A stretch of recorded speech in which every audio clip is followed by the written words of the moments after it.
Hi, my name is Liliana Campos, and I am the transition advisor here at Sequoia Adult School.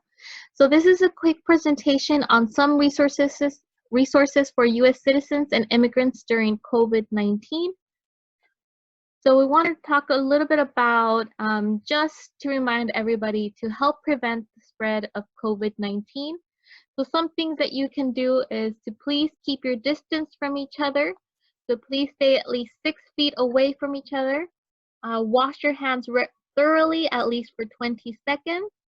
Avoid direct contact, so no handshakes, no hugs. And then if you need to cough or sneeze, please do it in your arm or on a disposable tissue. And to please stay home as much as possible. So don't go visit family members, don't go visit friends. Again, this is a very dangerous virus. It spreads very easily, so please stay home. We want to make sure that we are helping the hospitals not be too full. So again, what you can do is go take a walk outside, go for a walk, do some yard work, clean out a closet, stay home, read a book, a family game night, go on Netflix, anything again that doesn't require you to be surrounded by a lot of people. If you do need to go to a grocery store, you need to make sure you have a face mask and that you're keeping your distance from others. So one of the resources that are available for healthcare, so Covered California, due to COVID-19, has reopened for enrollment. So no qualifying event is required. And if you have suffered a job loss, you may be eligible for paid assistance. If you feel sick and think you have COVID-19 or coronavirus, there is a list of clinics that you can go. You should only go to the emergency room if you have a medical emergency. If not, call your local clinic and you can get a lot of advice over the phone.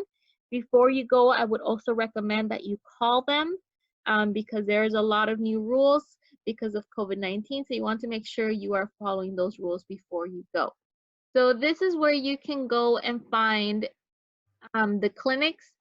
So if you go ahead and click on your zip code and you click find, then you would get a list of all clinics that are available in your area.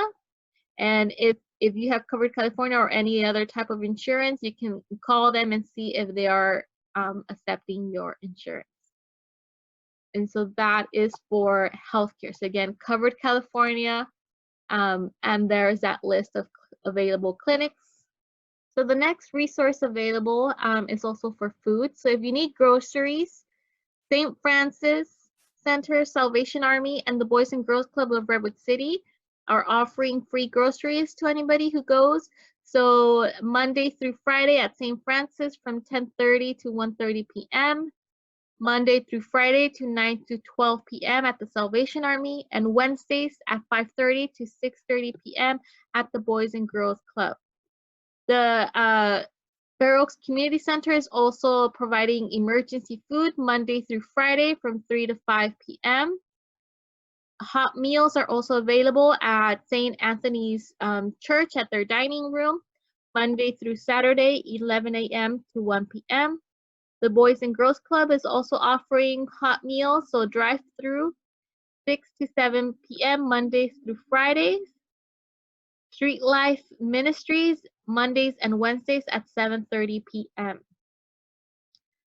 So school lunches are also available. The Sequoia Union High School District, which is this district that we are in at Sequoia Adult School, Mondays and Wednesdays from 10:30 to 12:30 p.m. So Brianna Chavez sent everybody a text message to see if you were interested. If you are, please respond back and she will send you a code that you need to present when you go pick up the food. So it's available to all of our students, but you do need that code. So please respond to Brianna. And if you haven't received it, please let me know and I will let her know so that she can contact you. The other school district that is also accepting, also giving out school lunches is the Redwood City School District. So this is at Henry Ford, Garfield, Hoover, and Roosevelt. So on Mondays, Tuesdays, and Wednesdays from 10:30 a.m. to 11:30 a.m., they're giving out school lunches. So anybody under the age of 18 can go ahead and pick it up.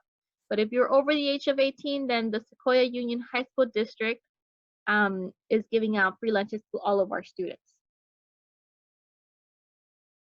So there's also services for seniors. So if you know anybody who is over the age of 60 that needs food, the Veterans Memorial Senior Center is available Monday through Friday, 11 a.m. to 1 p.m. You need to call that phone number 650-780-7259 to reserve your food and to listen to the daily menu. There's also Meals on Wheels, where they deliver food to older adults, 60 years and older. They deliver Monday through Friday from 9:30 a.m. to 1:30 p.m. And you do need to give them a phone call so that you can reserve your spot and you can put in your order. Again, these are free meal deliveries. So they also have special shopping hours for people over 65. So daily you can go to DeHoff's Key Market, Smart and Final, and Whole Foods. So every day they have special hours where 65 and older can go in and not have to worry about being in close contact with a lot of people. Also Tuesdays and Thursdays at Costco, Safeway, and both Safeway. So the Safeway in El Camino and the Safeway at Woodside, they have special hours Tuesdays and Thursdays.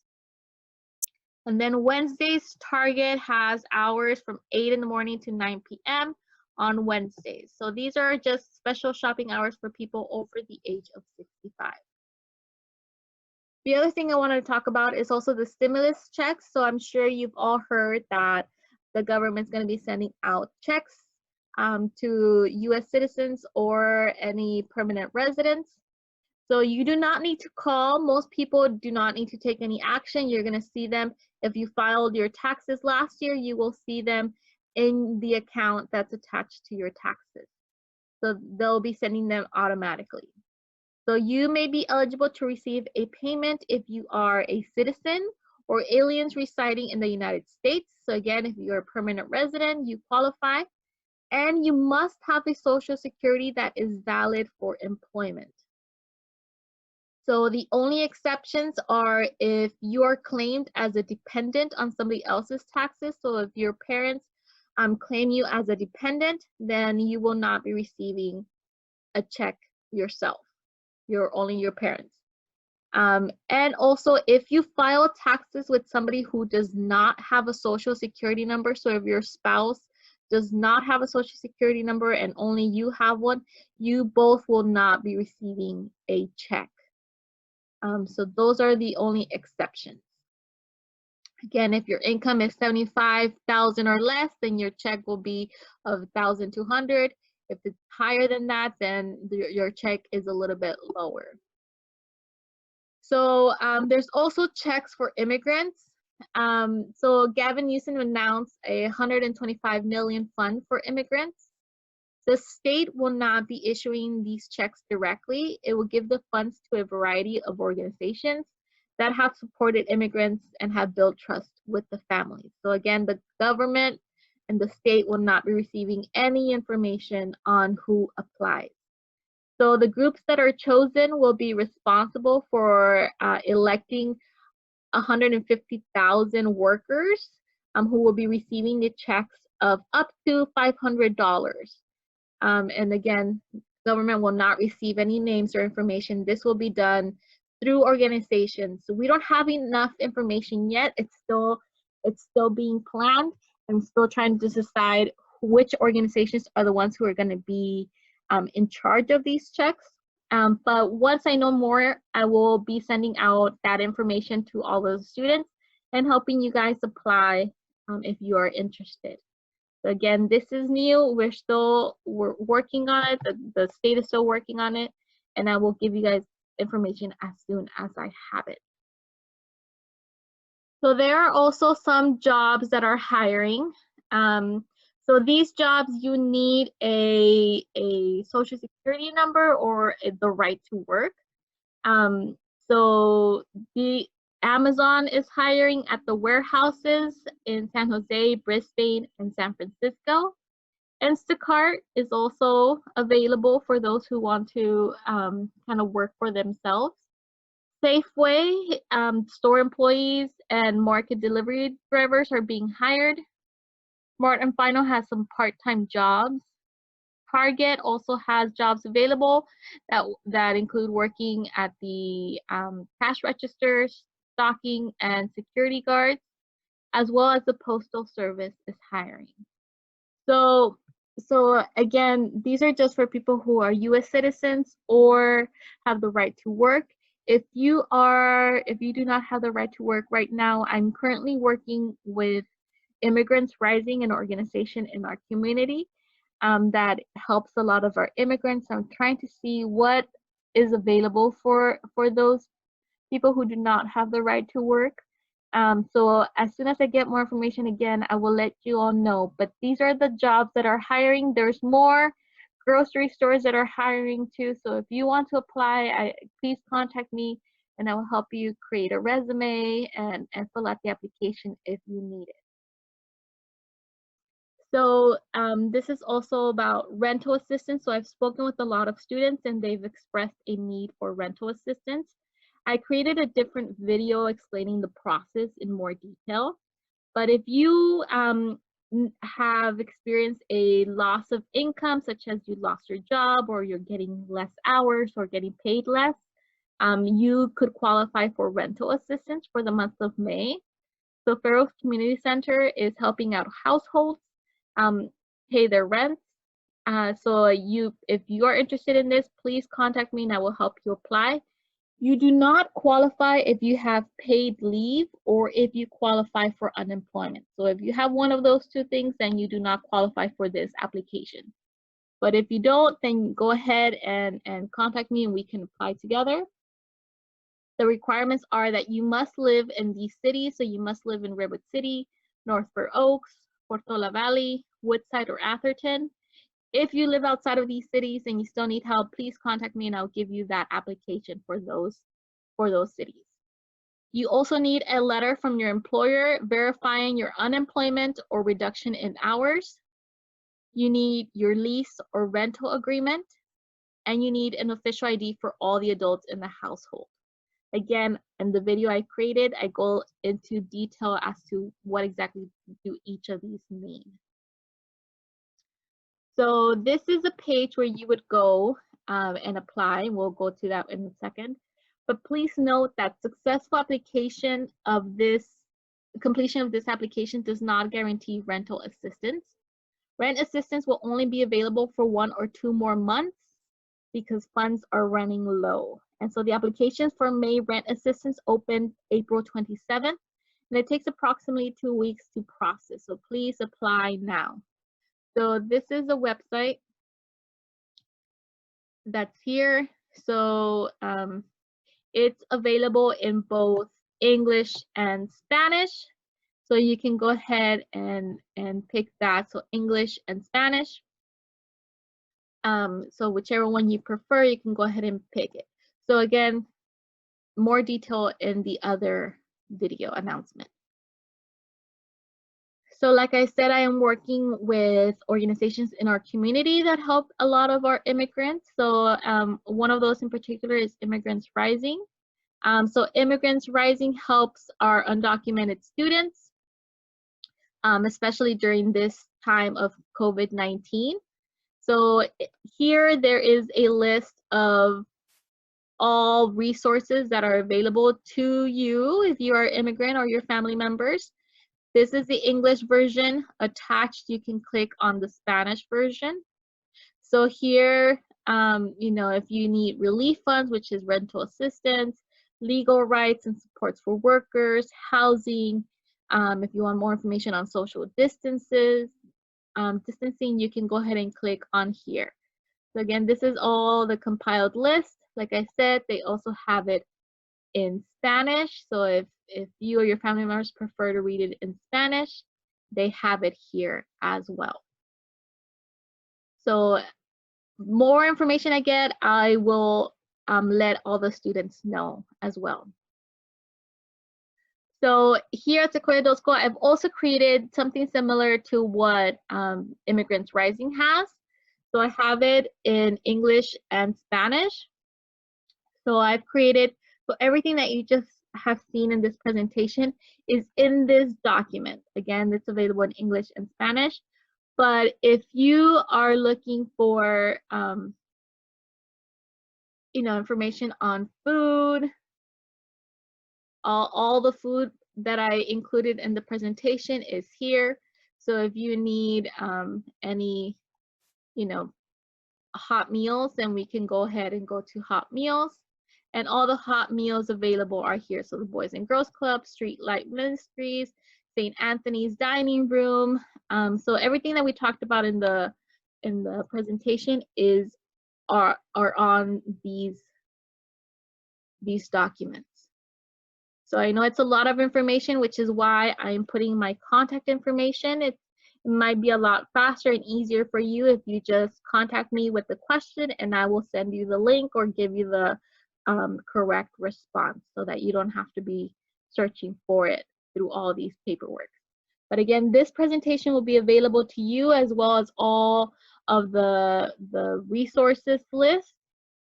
The one thing I also wanted to note is that I know a lot of you have been worried about, will this affect, will receiving any of this help during COVID-19 affect your citizenship or your application for permanent residencies? So on March 13th, the USCIS announced that the agency will not consider testing, treatment, nor preventive care, which includes vaccines, if it becomes available, related to COVID-19, a public charge determination. So even if the treatment is provided or paid for by one or more public agencies, this will not affect you. So please don't worry, please get the help you need if you do get diagnosed with COVID-19, or if you do think that you have COVID-19, please don't be afraid that this is going to affect your application to citizenship or anything like that.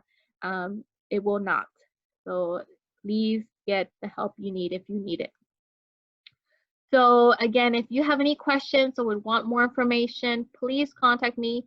I have been working a lot to gather these resources, so I know a lot about what's available. So sign up for a meeting. My name is Liliana Campos. Here is my Google number, 650-503-3848, and my email, lcampos@seq.org. So to sign up, here's a link, and this link will be available to the teachers as well. So when you're signing up, I have available for this week. So you can go ahead and pick the date. You want to make sure you put your full name. You're going to pick how you want me to contact you. So whether it be a phone call, text message, or email. So please put it here so I know how to contact you. And then put your contact information. So this person chose text, and they put their phone number, and then they put their teacher's name. So if you put that you want me to contact you through email, please put your email here so that I know which is the correct email to contact you from. And then really importantly, your teacher's name, just so that I can make sure to update your teachers on any of the issues that their students are facing. And then so this is what I would need you guys to do if you want to sign up. If it fills up and I need to make another one for next week, I will go ahead and update this sign up sheet. So that was the end of the presentation. Again, I'll be making some of these presentations as we go on to update students on any new resources that are available. So if you have any questions, please contact me and I'll get back to you as soon as I can.